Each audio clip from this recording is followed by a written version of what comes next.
शुरू करें। पता है क्या पढ़ना है आपको? कल हम लोग पढ़ रहे थे, क्या पढ़ा था? परिवहन। क्या पढ़ा था? परिवहन। परिवहन से जुड़े जुड़े कुछ सवाल पूछते रहते हैं। देखो, परिवहन के कौन कौन से भाग है, पहले तो ये बताओ। परिवहन में क्या क्या चीजें शामिल है?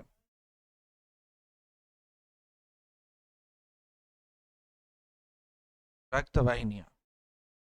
तीन चीजें शामिल है मेनली।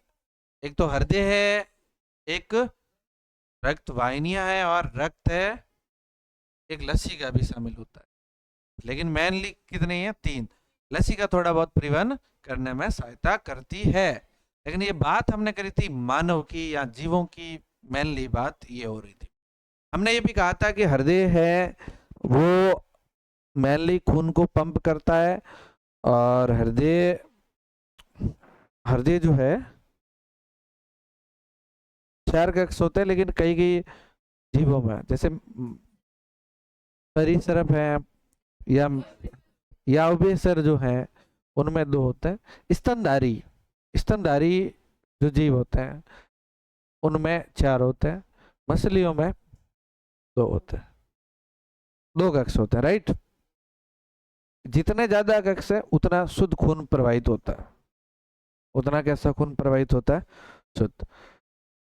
लेकिन अगर तीन है तो उनमें थोड़ा कम, और दो है तो शुद्ध अशुद्ध मिक्स ही चलता है।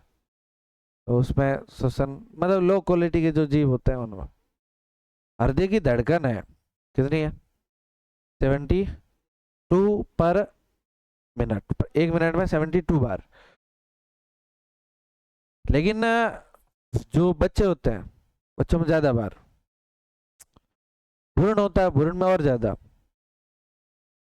जितना बड़ा जीव होता है उतनी हृदय की धड़कन कम, जितना छोटा जीव उतनी धड़कन ज्यादा। ये तो ऐसे ही मैं बता रहा हूँ, बुक्स में हमारे है नहीं। चलो, परिवहन तो पढ़ा, लेकिन आज हमें पढ़ना है पेड़ पौधों में परिवहन। किसमें परिवहन? पेड़ पौधों में। देखो, पेड़ पौधा, जैसे ये एक पौधा है,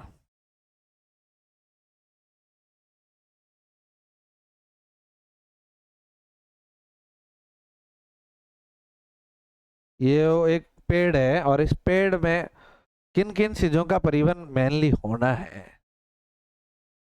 बताओ, आपको पता है क्या? मेनली इसमें परिवहन भोजन का करना है, और परिवहन जल का करना है। किसका करना है? और परिवहन खनिज लवणों का करना है।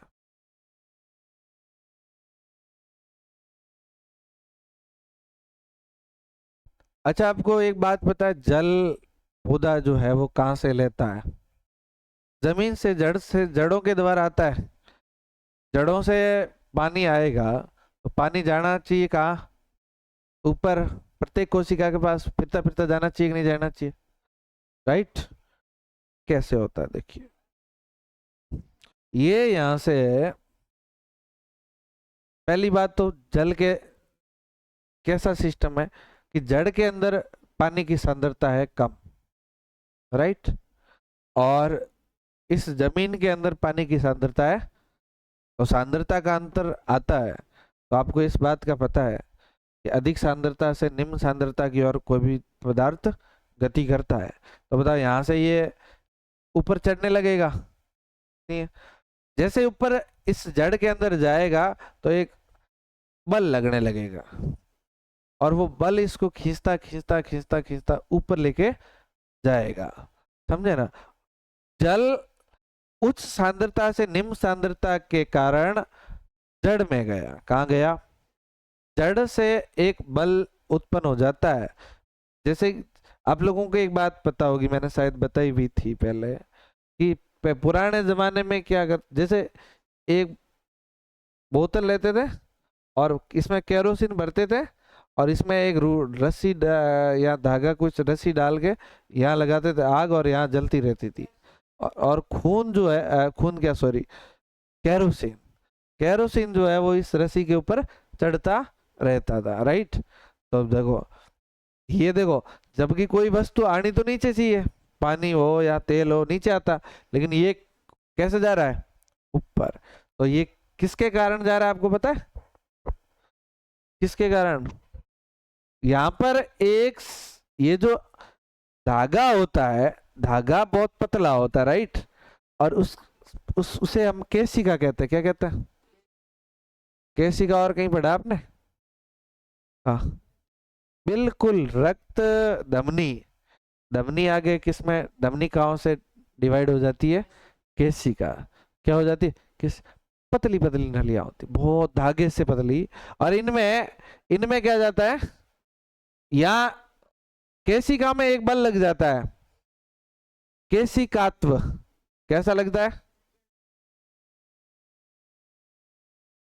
केशिकात्व। कौन सा बल लग जाता है, केशिकात्व। और केशिकात्व बल के कारण, क्यों, 1 मिनट भी नहीं हुई है, 1 मिनट में पूछना आ गया। बैठो, अभी बैठो, जाएगा नहीं, रात होगी तब जाएगा। केशिकात्व के कारण ये जो है, बातें नहीं करोगे आपस में, फिर बता रहा हूं मैं। केशिकात्व के कारण ये जाता है ऊपर।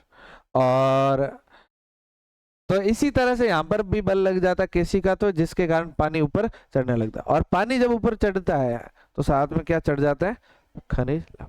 पानी सिर्फ ऊपर की तरफ गति करता है, इसलिए इसे ऊपरी मुखी गति कहते हैं। कौन सी गति है, ऊपरी, मुख्य रूपी नहीं, ऊपरी मुखी गति। कौन सी गति है, ऊपरी मुखी गति।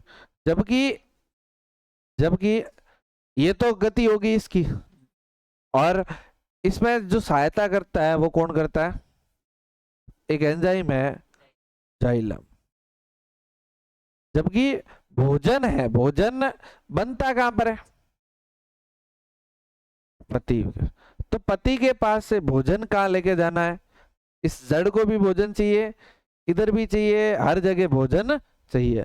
तो यहां से भोजन को लेके जाता है फ्लोएम।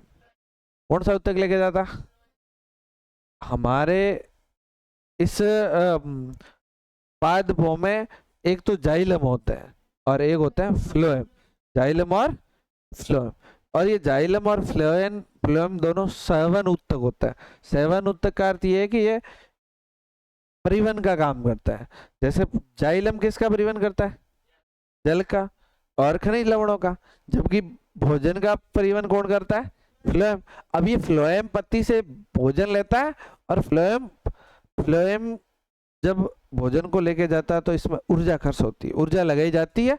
और ऊर्जा से यहाँ से भोजन ये इधर से इधर भी लेके जा सकता है, और ये भोजन को नीचे भी लेके जा सकता है, ऊपर। और भोजन को नीचे, नीचे मतलब कहाँ, जड़ों की तरफ। ऊपर मतलब जो ऊपर शाखा है उनको भी तो लेके जा सकता है, ऊपर नहीं तो थोड़ा ऊपर जा ही सकता है। तो और नीचे तो लेके आता ही है जड़ों को देने के लिए। तो ऊपर लेके जा रहा है, इसका मतलब कौन सी गति हो जाती है, उत्तरी नहीं, ऊपरी मुखी गति। कौन सी हो जाती है, जबकि नीचे जाता है तो अधोमुखी। तो आपको अब दोनों नाम समझ में आया। तो जाइलम जब भोजन का परिवहन करता है तो ऊपरी मुखी गति के द्वारा करता है या अधोमुखी गति के द्वारा, दोनों के द्वारा। सॉरी, जाइलम भोजन का परिवहन नहीं करता, भोजन का, फ्लोएम भोजन का परिवहन करता है। हाँ, सवाल मिस टाइप हुआ है ना, सॉरी। हर दिमाग लगो, अरे अरे विचार में कहाँ पढ़ा, तेरे को तो खुद को ही नहीं पता है कि क्या पूछा। अच्छा, रामा को तो पता ही नहीं चला, नींद में ही रहा। रामा, भूख लगी है, नाश्ता वास्ता मंगा ले, पिज्जा मंगाए के, burger, idli, dosa, chowmein, online order करें स्विगी से, जोमेटो से, है स्विगी से। हाँ, हाँ तो अब वापस सुनो। फ्लोएम किसका परिवहन करता है? भोजन का। फ्लोएम किसका परिवहन करता है? लेकिन कौन सी गति से, ऊपरी मुखी से या अधोमुखी से? दोनों से। जबकि जाइलम किसका परिवहन करता है? जल और जाइलम से तो ये खनिजों का परिवहन ऊपरी मुखी गति या अधोमुखी? ये ऊपरी मुखी में। समझ में आया? तो बस इतनी सी बातें थी। देखो, जाइलम जब परिवहन करता है जल का तो इसमें ऊर्जा खर्च नहीं होती, लेकिन फ्लोएम जब परिवहन करता है तो इसमें क्या खर्च होती है? ऊर्जा खर्च होती है। तो ये इस तरह का हो गया। अब इसमें सिंपल सा एक चीज ये भी है, यहां से ये पानी निकलता निकलता आगे पत्तियों के अंदर रंध्र होते हैं, राइट? रंध्र से कहाँ आ सकता है? बाहर आ सकता है। रंध्र से बाहर। अगर पानी रंध्र से बाहर आ गया तो इसको क्या कहोगे आप? वाष्प उत्सर्जन। वाष्पोत्सर्जन दिखता है क्या आपको? वाष्प उत्सर्जन कौन सा हो जाएगा? वाष्प। वाष्प उत्सर्जन का अर्थ है कि पत्तियों के अंदर जो रंध्र होते हैं वहां से जल का बाहर निकलना। बाहर निकल जाता है तो वाष्प उत्सर्जन। वाष्प उत्सर्जन होता रहता है। जैसे सिंपली आप देखो कि सुबह या शाम, सुबह सुबह अगर आप किसी पेड़ के पास जाओगे तो उनकी पत्तियों को देखोगे तो वहां पर पानी आपको दिखेगा। दिन में भी हो जाता होगा, लेकिन दिन उसका तुम्हें चिंता नहीं करनी। तुमने कहीं क्या, तो ये वाष्प उत्सर्जन दिन में भी होता है, लेकिन दिन में तो हवा हवा चलती है और उड़ जाता है, लेकिन सुबह सुबह जब हवा कम होती है तो पानी उड़ता नहीं है। तुम्हारा ध्यान तो पूरा ही उधर है, तो या तो तुम उधर जाओ या उनको इधर बुलाओ। हाँ, नेक्स्ट। अब ये तो परिवहन हो गया। अब आप अगला जो बात करेंगे वो बात करेंगे अपना, कितने के तंत्र हमने पढ़े आपको पता है? बताओ। एक तो पढ़ा परिवहन, एक पढ़ा पोषण, श्वसन, और अब कितने तंत्र रहे हमारे पास? उत्सर्जन। कौन सा है? उत्सर्जन। उत्सर्जन तंत्र। उत्सर्जन का अर्थ क्या है पता है तुम्हें? उत्सर्जन का अर्थ है, उत्सर्जन का अर्थ है, उत्सर्जन का अर्थ है शरीर में उपस्थित हानिकारक पदार्थों को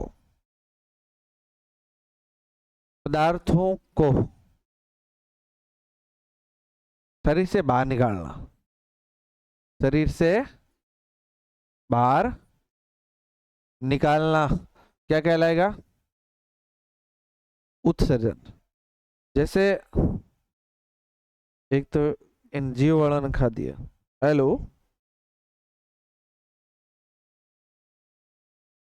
हाँ जी, नमस्ते। हाँ,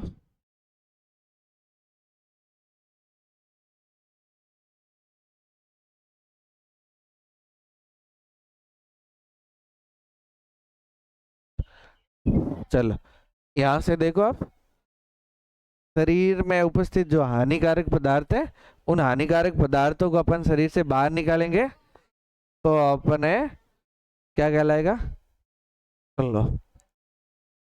हाँ, ये क्या कहलाएगा अपने?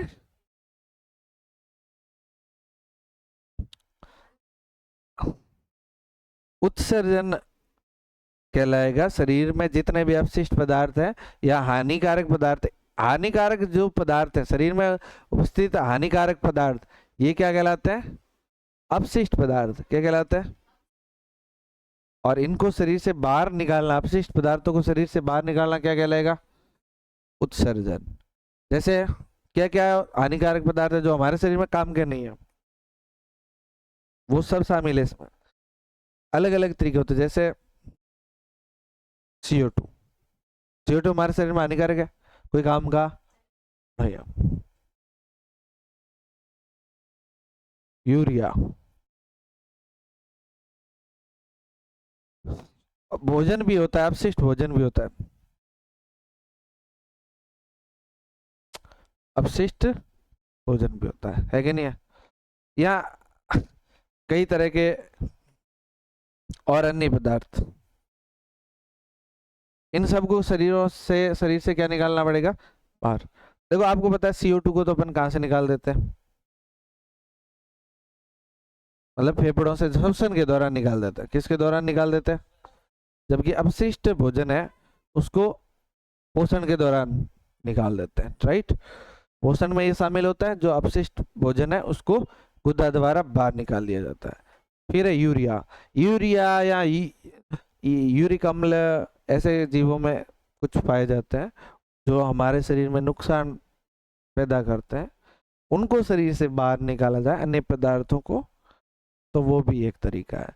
जैसे हम इसको अपन पसीने के रूप में निकाल सकते हैं। तो पसीना है वो एक तरह का अपशिष्ट पदार्थों को बाहर निकालने का तरीका हो सकता है। इसके अलावा जैसे जैसे मूत्र के रूप में, और मेनली अपन पढ़ेंगे मूत्र के बारे में। तो मूत्र कैसे बनता है, मूत्र का क्या सिस्टम है, इसके बारे में सुनिए। देखिए, जैसे आपको एक कोशिकीय के जीव जो थे, जैसे ये अमीबा है, इस अमीबा में हमने पोषण की भी बात करी। इसमें हमने किसकी बात करी? पोषण की।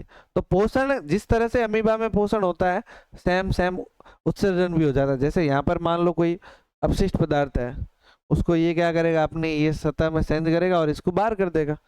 ये तो एक कोशिका वाले अपनी शरीर की सतह से इसको बाहर निकाल देते हैं। इनके पास कोई विशेष स्पेशल अंग नहीं होते, स्पेशल अंग नहीं होते, समझे बात को। और जबकि अपन बात करें मेनली अपन को तो देखना मानव में, किसमें देखना है? मानव में उत्सर्जन। अगर मानव में उत्सर्जन की बात करें तो मानव में उत्सर्जन के लिए हमारे पास सबसे महत्वपूर्ण चीज जो है वो क्या है, पता है आपको? ये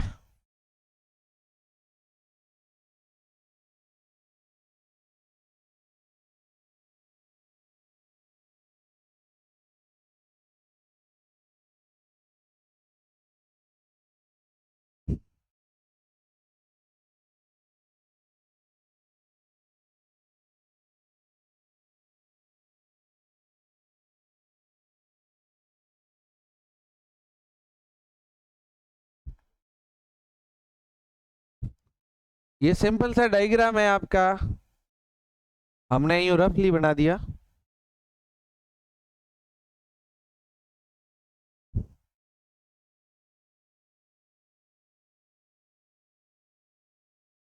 ये है हमारे दो किडनी है, क्या है?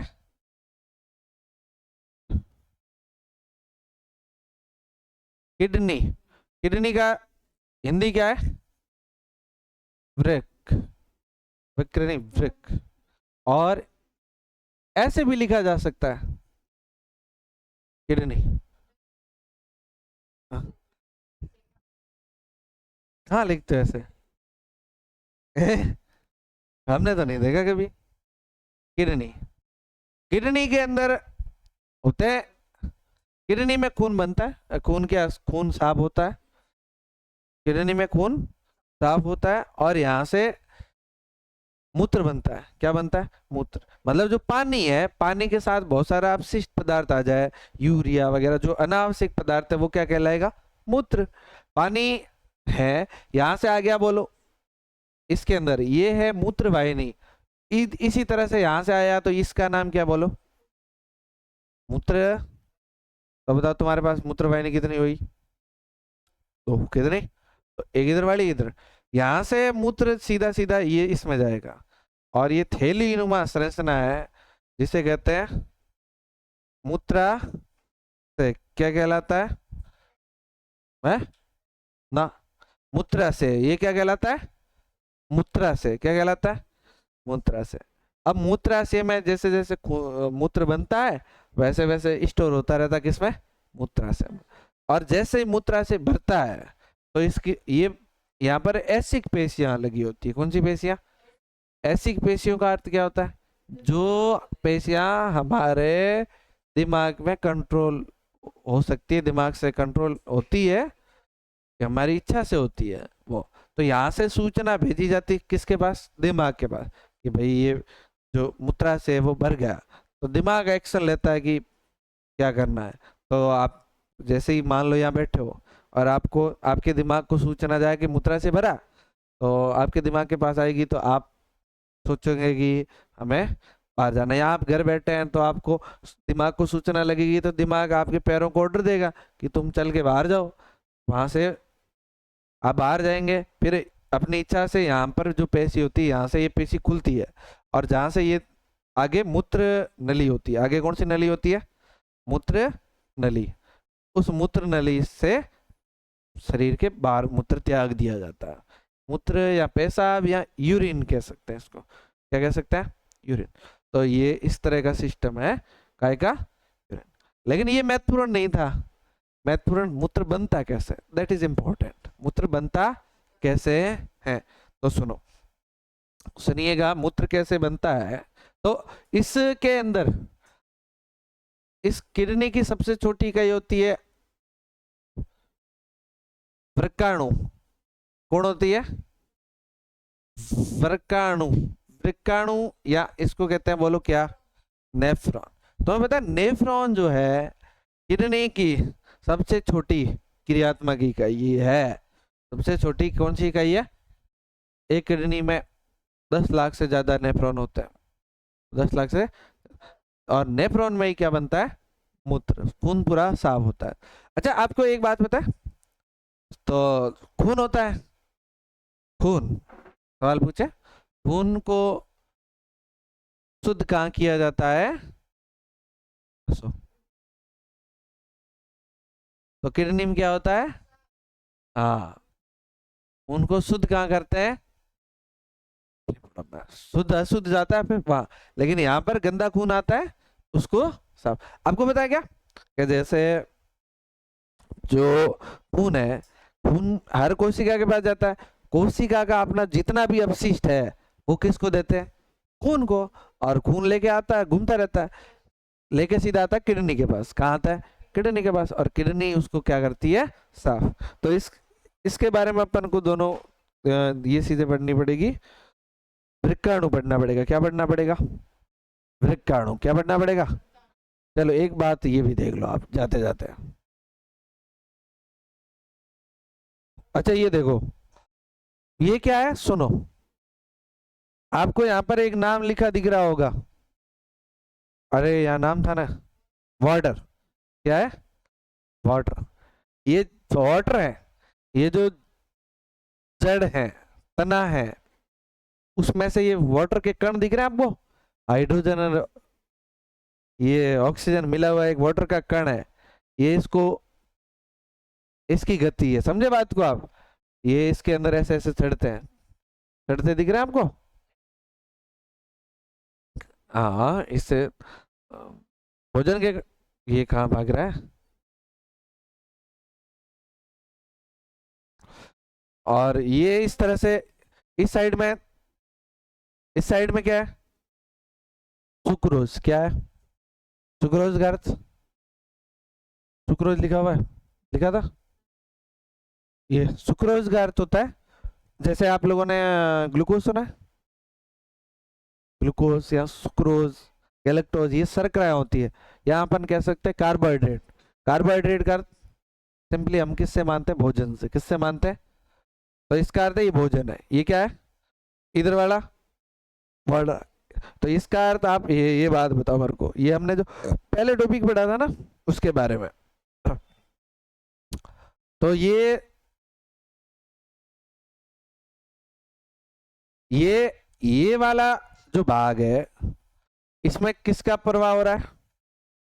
वाटर। वाटर बोले तो जल। क्या? जल का प्रवाह इसमें होता है। और ये है क्या पता है आपको? ये जाइलम है। कौन सा उत्तक है? जबकि ये वाला जो है, ये कौन सा है? फ्लोएम। कौन सा है? फ्लोएम। इस फ्लोएम में किसका परिवहन हो रहा है? ये तो रोग का है। ये सुक्रोज यानी कि कार्बोहाइड्रेट। तो यानी कि भोजन का परिवहन हो रहा है, किसका परिवहन हो रहा है? भोजन का। भोजन ऊपर भी जाता है नीचे भी जाता है, लेकिन जल सिर्फ एक ही गति करता है। ये इस तरह की संरचना है। और ये देखो पत्ती की संरचना है, ये वाला आपको रंध्र दिख रहा होगा, है कि नहीं है? इस तरह का रंध्र है। तो ये इसके बारे में अपने था। ठीक है ना? आपको यहाँ पर कुछ चीजें दिख रही है? ये नीचे आ रहा है, ऊपर जा रहा है, ये इस तरह की संरचनाएं हैं। ये पत्ती है, ये मतलब शाखा की कोई कट है। अरे इस तरह के कट हैं, है ना? ये अंदर से ऐसे होती है, इसमें फ्लोएम होते हैं, इसके अंदर से तो पानी चलता है। अपन को थोड़ी दिखती है ये कि इसके अंदर इतने बड़े छेद है। भाई अपन कोई भी एक डाली ले और डाली के अंदर इस तरह के छेद है ही है, तो ये अपन को पता नहीं चलता है, सूक्ष्मदर्शी से देखता है। ओके।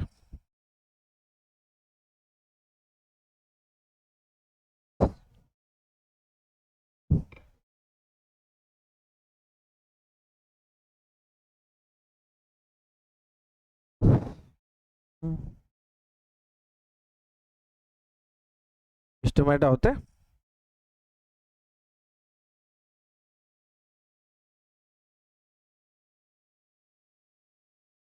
स्टोमेटा मतलब रंध्र, स्टोमेटा मतलब रंध्र। यहाँ तो ये हिंदी समझेगा नहीं ना, कम समझते हैं ये।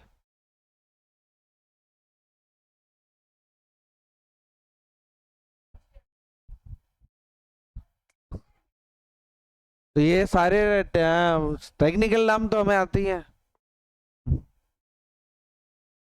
ये है क्या, पत्ती के अंदर जो छेद है, जो आप देखते हो ना, आ, आप थोड़ी देखते हो।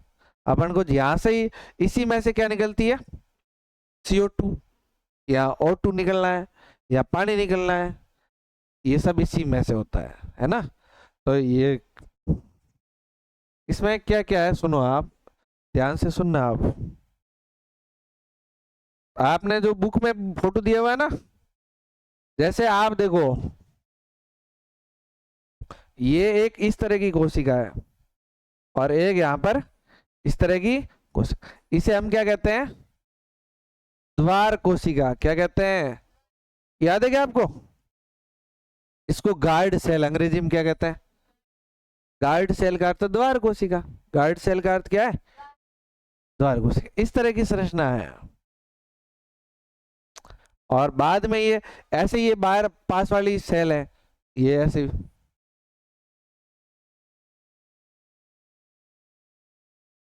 ये इस तरह की पास वाली सेल है कि नहीं है? ओके। और बाकी अपन को कुछ ज्यादा देखना नहीं है इसमें। ये नाम, ये इसका केंद्र है, इसका केंद्र है, ये इसमें क्लोरोप्लास्ट है, अपने को अपने लेवल का नहीं है इतना है। तो ये इस तरह की संरचना है। समझ आया ना, क्लोरोप्लास्ट वगैरह। तो ये है, ठीक बात। इसी तरह से अपन वो एक और देख रहे थे, ये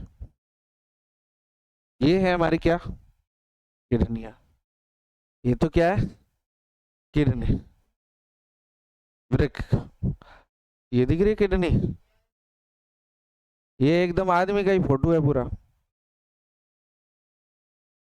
ये इस तरह की किडनी होती है।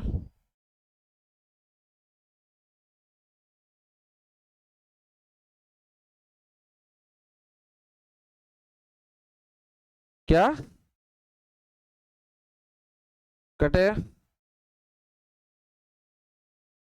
हाँ, ये किडनी, किडनी से दो नलियां निकली, इसे अपन क्या कहते हैं? मूत्र वाहिनी। क्या कहते हैं? मूत्र वाहिनी। और मूत्र वाहिनी, ये वाला मूत्रा से, मूत्र वाहिनी से, ये मूत्रा से, और मूत्राशय से जैसे ये नली एक निकलती है, इस नली के द्वारा मूत्र बाहर आ जाता है। ठीक है ना? तो इसे, ये क्या है, किडनी, या इसको क्या कह सकते हैं, वृक्क। वक्र कैसे? और ये क्या है? मूत्र वाहिनी। जबकि ये क्या है? मूत्रा से, मूत्रा से। जबकि ये वाली नली, पतली सी नली है, इसका नाम होता है मूत्र नली। कौन सी नली है?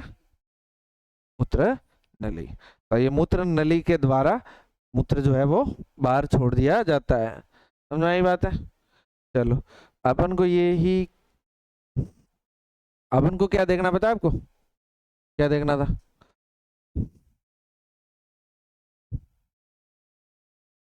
नेफ्रॉन। क्या कह रही है? कौन सा देखेंगे? नेफ्रॉन। कौन सा वाला देखे? वो वाला। ये सही है ना? ये किडनी का और फोटो देखो आप।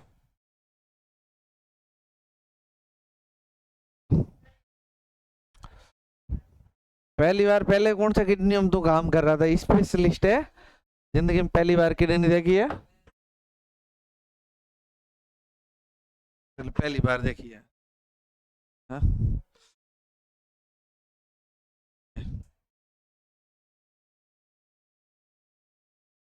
हाँ किडनी भी ले सकते हैं। ये वाला तुम्हें बताए? ये क्या होगी आपको पता है? ये ब्लू ब्लू ब्लू,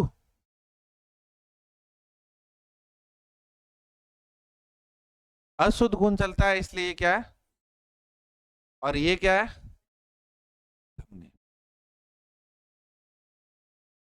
जो वृक्क में आती है, इसलिए इसका नाम वृक्क धमनी होता है। क्या नाम है? तो इसका नाम वृक्क। समझे बात को? ये इस तरह की, आपके बुक में ऐसा डायग्राम होगा। और ये वाली, अब यहाँ पे ये किडनी है, ये क्या है? किडनी के ऊपर ये ग्रंथि है, एड्रिनल ग्रंथि। कौन सी ग्रंथि है? आप लोगों ने नाम सुना है? इसकी हिंदी नाम क्या होता है? अधिवृक्क। ये वृक्क के ऊपर पाई जाती है। आपने एड्रिनल ग्रंथि से एक हार्मोन स्रावित होता है, एड्रिनल, एड्रिनलिन या एड्रिन, हाँ। तो हार्मोन सारे सीधे खून में ही जाते हैं। और ये क्या है? किडनी। किडनी के अंदर ये सीधे हमने छोटी छोटी देख रहे हैं, ये क्या है? नेफ्रॉन। ये पूरा नेफ्रॉन नहीं है, ये तो बंडल है। इस बंडल के अंदर बहुत सारे नेफ्रॉन है। समझे बात को? फिर यहाँ से ये खून इसमें आ रहा है, ये मूत्रा से है। और ये वाली नली क्या है? अरे क्या ही देखोगे, समझ में आया ना? ये नेफ्रॉन का तो अपन अलग से ही पढ़ेंगे ना।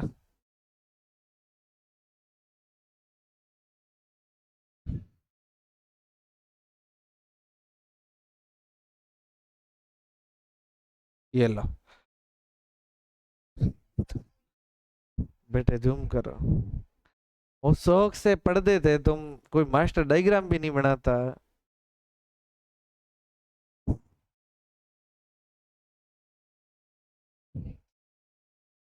ठीक है ना? ये इस तरह से ये मूत्र नली, ठीक है ना, ये आगे शरीर से बाहर निकलती है।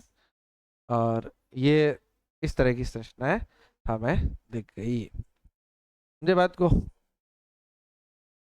अगली अपन को नेफ्रॉन देखना, मेनली क्या देखना अब अपन को? नेफ्रॉन। नेफ्रॉन का ये डायग्राम बेस्ट है।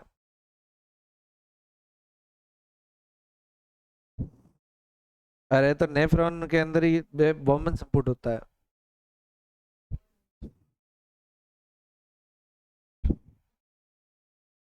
बॉमन संपुट क्या? टाइम हो गई क्या?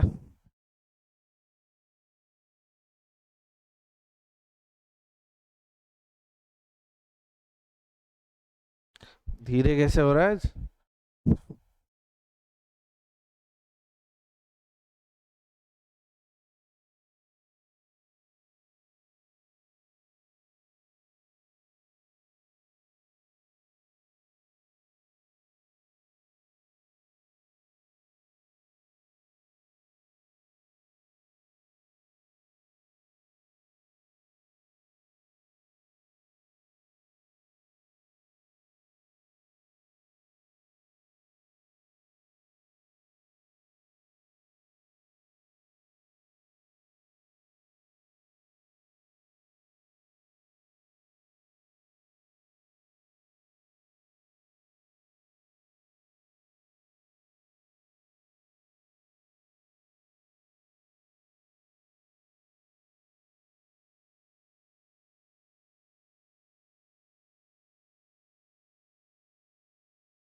तो अब सुनो,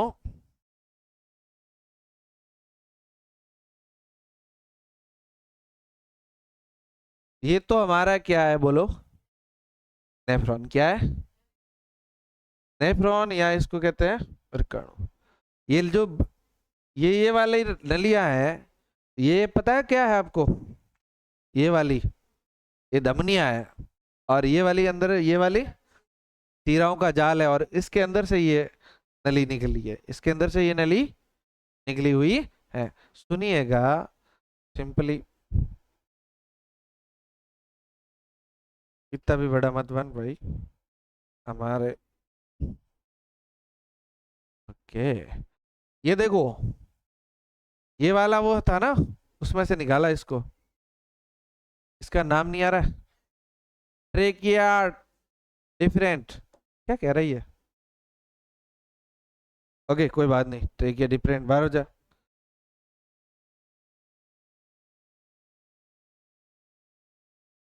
अबे कब हटेगा, कब ये?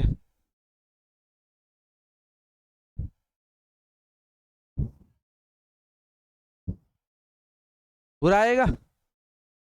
ये दोबारा आएगा, लोड हो रहा है, बड़ी मुश्किल से तो लोड किया था।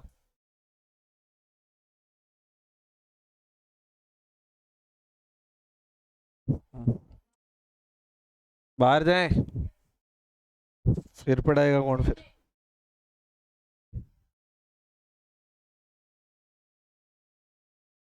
फिर पिछली बार यहाँ का किसने दबाया था?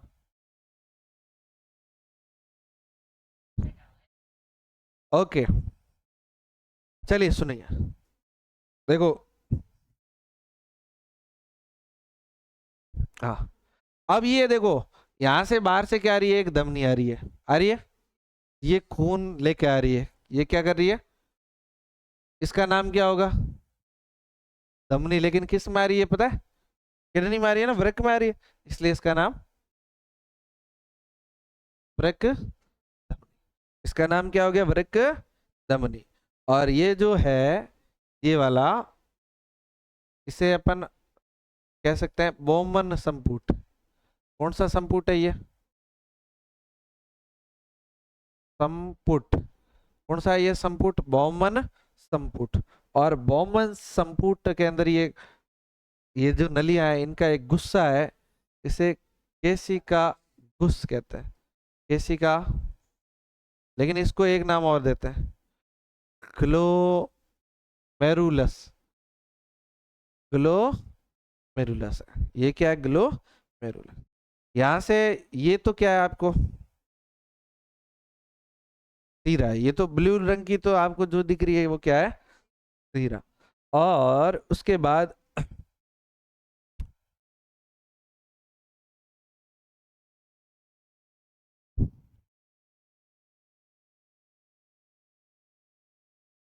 यहाँ से ये नली एक और निकली है, ये नली निकल रही है, ये दिख रही है आपको? ये ऐसे यू आकार का, इसको तो हैनले का लूप कहते हैं, लेकिन आपके बुक में लिखा हुआ नहीं है हैनले लूप। ये रखना भी नहीं है, ये रखना इसलिए नहीं है, आपके आपको इसका नाम याद नहीं रखना, हटा देते हैं, क्योंकि आपके इसके लिखा हुआ है वर्काणु का नलिकाकार भाग।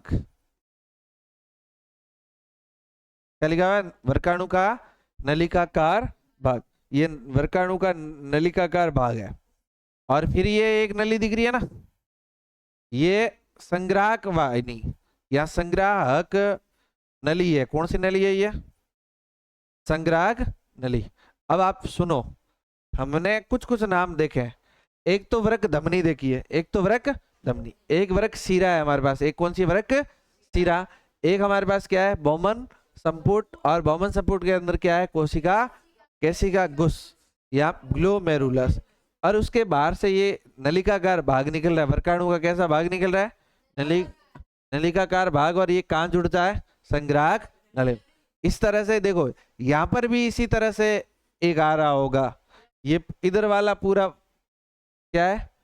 वृक्काणु है, पूरा नेफ्रॉन है, ये संग्राहक नली।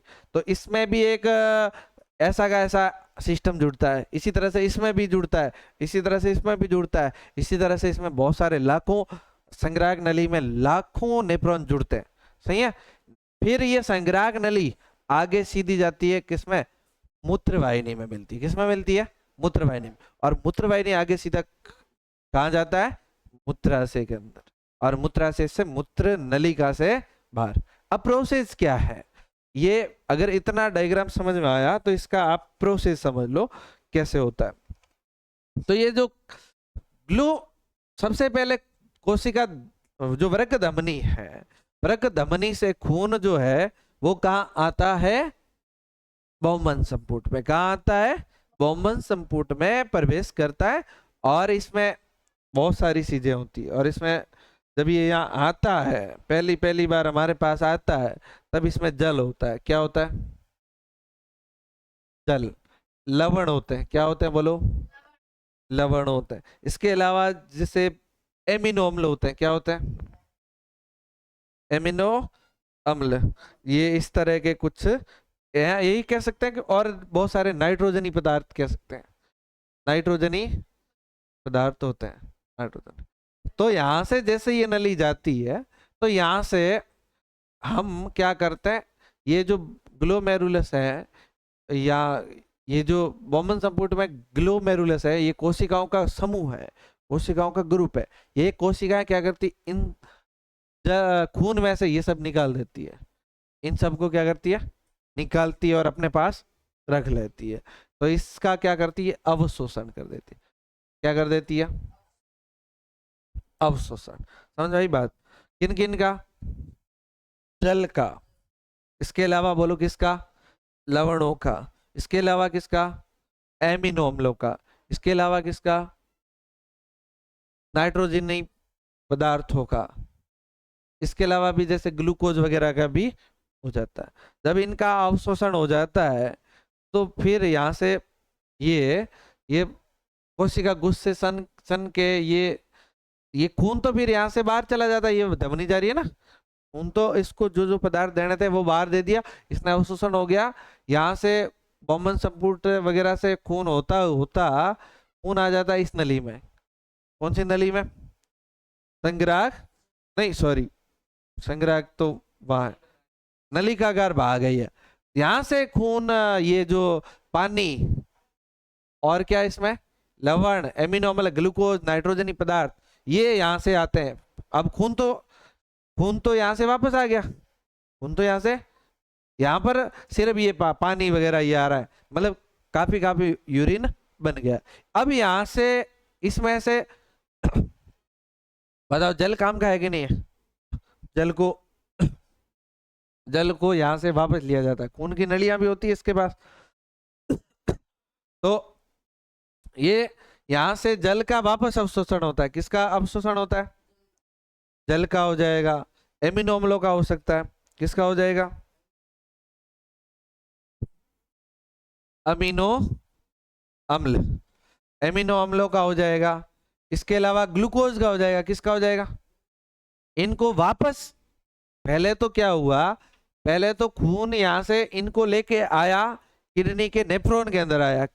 नेफ्रॉन का अर्थ ये है कि वृक्क धमनी लेके आई बहुमन संपुट में। बहुमन संपुट में ये पूरा भाग था, इसमें कोशिका गुच्छ थे, कोशिकाओं का एक समूह था। उसने क्या किया, कोशिकाओं के समूह ने इन सबको अवशोषित किया। फिर यहाँ से ये अवशोषित करके इस नलिकाकार भाग में भेजा, लेकिन नलिकाकार भाग से वापस खून में ये अवशोषित वापस कर लिए गए, इसलिए ये सीरा तो ऐसे नाम आया, जल, अमीनो अम्ल, ग्लूकोज वगैरह, इसलिए इसको कहते हैं पुनः अवशोषण। क्या होता है, पुनः अवशोषण हो गया। इसके बाद यहाँ से जो जो काम का हमारे शरीर में नहीं है, जो हमारे शरीर में काम का नहीं है, वो फिर आगे चल के किस में चला गया, संग्राहक नली में। और संग्राहक नली में जाने के बाद, संग्राहक नली में गया और संग्राहक नली सीधी मूत्रवाहिनी में गई, मूत्रवाहिनी गई सीधी मूत्राशय में, वहां से मूत्र बन गया।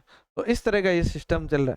यहाँ से जब तक ये नलिकाकार भाग इसलिए ताकि जितनी ज्यादा यहाँ से घूमेगा उतना ज्यादा पानी का पुनः अवशोषण होगा।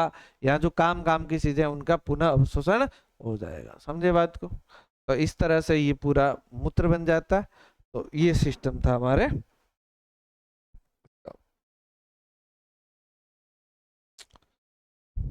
इसके अलावा कई बार क्या होता है, किडनी खराब हो जाती है कई लोगों की। किडनी क्या होती है, कई बार खराब हो जाती है।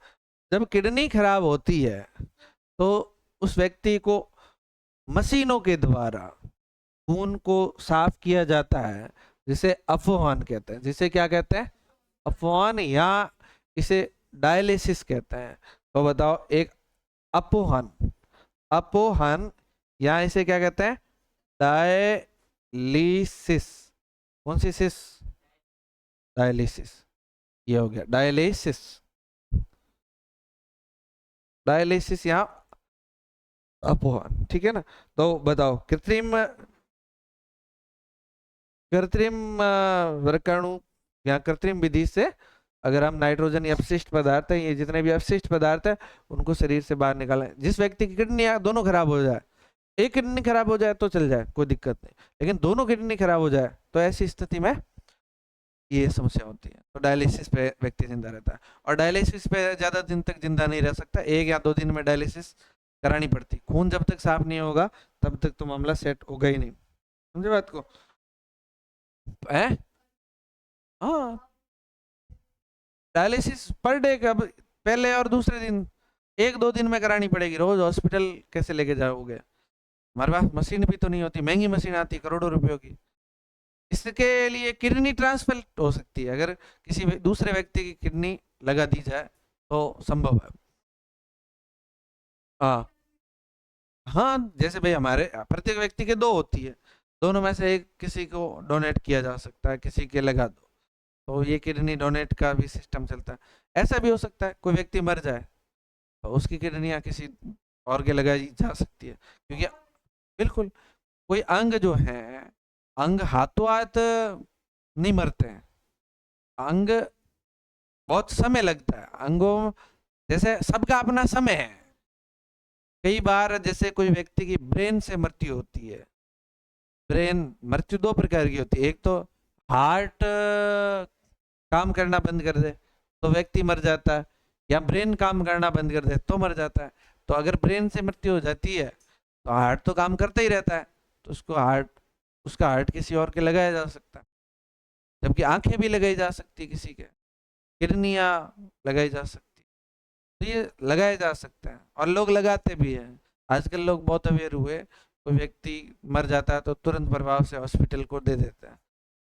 हाँ, एक वो एक्सीडेंट में शायद उसकी मौत हुई थी जोधपुर, वहां से उसके सारे अंग डोनेट किए। तो अंग डोनेट, हमारे यहाँ के लोग तो खून भी डोनेट नहीं करते हैं। खून खून डोनेट करने से भी डरते हैं। खून डोनेट का छोड़ो, मैं जैसे जोधपुर रहता था तो कई लोगों के ऑपरेशन वगैरह होते थे, तो उनके साथ 3, 4, 5, 10 जने लोग आ जाते थे। दिमाग नहीं, तू सोचे दिमाग दे रहा तुम्हारे दूजो पर लगाऊं ना, ऐड नहीं हुआ है कि तेरे दूसरा लगा दे। हैं? बोल सकते हैं? हैं? नहीं, जोड़ सकते हैं ऐसी कोई, पर तो तेरे दिमाग दूसरा लगाना फिर प्रैक्टिकली अभी नहीं, कम चल रहा है। हाँ तो तो क्यों दूसरा लगाना है? काम नहीं कर रहा है? नहीं नहीं नहीं, दिमाग से नहीं लगाया जा सकता, हार्ट लगाया जा सकता है। इसी तरह से खून डोनेट नहीं करते। तो जैसे कोई हॉस्पिटल आता है तो फिर लोगों से रिक कहता है, यार हमारे खून की जरूरत है, आप हमें खून दिलाओ। मेरे को भी बहुत बार कहते रहते खून दिलाओ, आप दे दो। मैं देखूं तुम खुद 10 जने साथ में आए हो, तुम खुद डोनेट कर नहीं रहे हो, दूसरे लोग क्यों करेंगे तुम्हारे लिए? मेरा बी पॉजिटिव। हम जब बीएससी में थे तब तब हमें ब्लड के, खुद के ब्लड के कई सारे प्रैक्टिकल थे। हम खुद के ब्लड का हीमोग्लोबिन चेक करते थे, हम ब्लड का ब्लड ग्रुप चेक करते थे।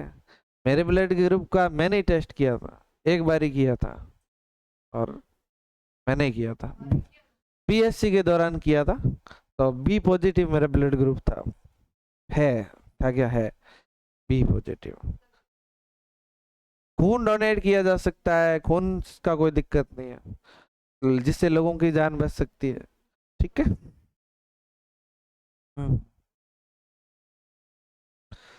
आपको पता है एक किडनी एक दिन में, दोनों, कितना खून साफ होता है हमारे पूरे दिन, दोनों किडनी 180 लीटर।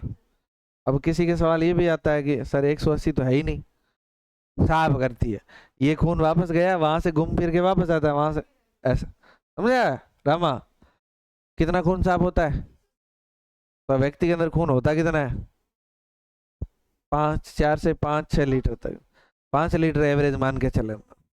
मूत्र कितना बनता है पता है तुम्हें? 1 से 2 लीटर के आसपास, ठीक है ना? ऐसे तो जैसे हॉस्पिटल्स वगैरह में व्यक्ति एडमिट होता है ना, तो उसका पर डे का खून माप माप के निकाला जाता है, खून क्या, मूत्र मापा जाता है कितना है, उस हिसाब से माप माप के निकाला जाता है। अरे आप तो, अपन तो सही है, अब रोज रोज कौन मापेगा बोल, तू खुद ही मापा रहे, एक डिब्बा ले आ, भरता रहे रोज कि भर गया 1 लीटर हो गया, और तो क्या तरीका, फिर साथ में रखना पड़ेगा फिर तो। मान लो यहाँ कोचिंग आ गया, यहाँ जरूरत पड़ गई, और डिब्बा निकाला थैले में से और भरते रहे, तो फिर क्या कर, नली लगाई जा सकती है? नहीं नली तो जो मूत्र वाहिनी है, मूत्र वाहिनी के अंदर डाल के लगाई जाती है। वो इसलिए लगाई जाती है क्योंकि व्यक्ति, एक दो कारण होता है। पहली बात तो व्यक्ति बार बार जिनका मूत्र आता है, तो उसका, यहाँ पर कई व्यक्तियों का बड़ा ऑपरेशन होता है, तो वो बार बार मूत्र करने भी तो नहीं जा सकते ना, पेशाब करने जाएंगे तो समस्या हो जाएगी, इसलिए मूत्र से नली लगा के रखता है, तो वहां से डायरेक्ट मूत्राशय से मूत्र आता रहता है, उसको कंट्रोल करने की फिर कोई आवश्यकता नहीं है, सारे दिन बढ़ती रहती है थैली, ठीक है ना? ऐसे चलो, अब बात करते हैं, एक लास्ट एंड फाइनल टॉपिक है क्या, पादपों में उत्सर्जन। पादपों में उत्सर्जन के तौर पे क्या है, CO2 तो आपको पता है वहां से उत्सर्जित हो जाती है, उसका कोई लेना नहीं। कुछ देखो CO2 के रूप में उत्सर्जित हो जाता है, कुछ जैसे गोंद या रेनिन है, इसके रूप में उत्सर्जित हो जाते हैं, ठीक है? इसके अलावा कुछ पदार्थ जमीन में छोड़ दिए जाते हैं, सही है? कुछ पदार्थ ऐसे होते हैं जो कुछ कोशिकाओं के अंदर रिक्तिकाएं होती है, वहां पर रखे जा सकते हैं, ठीक बात? तो ये है, गोंद और रेनिन जाइलम से निकल जाता है, कुछ अपशिष्ट पदार्थ आसपास, क्या हो गया ये, एक ही जाना, तो हाँ, तो काट के लगा ही क्यों रहा तू? तो इस तरह से हमारा क्या हो गया, ये सारा सिस्टम हो गया, ठीक बात? समझ में आई चीजें या नहीं आई?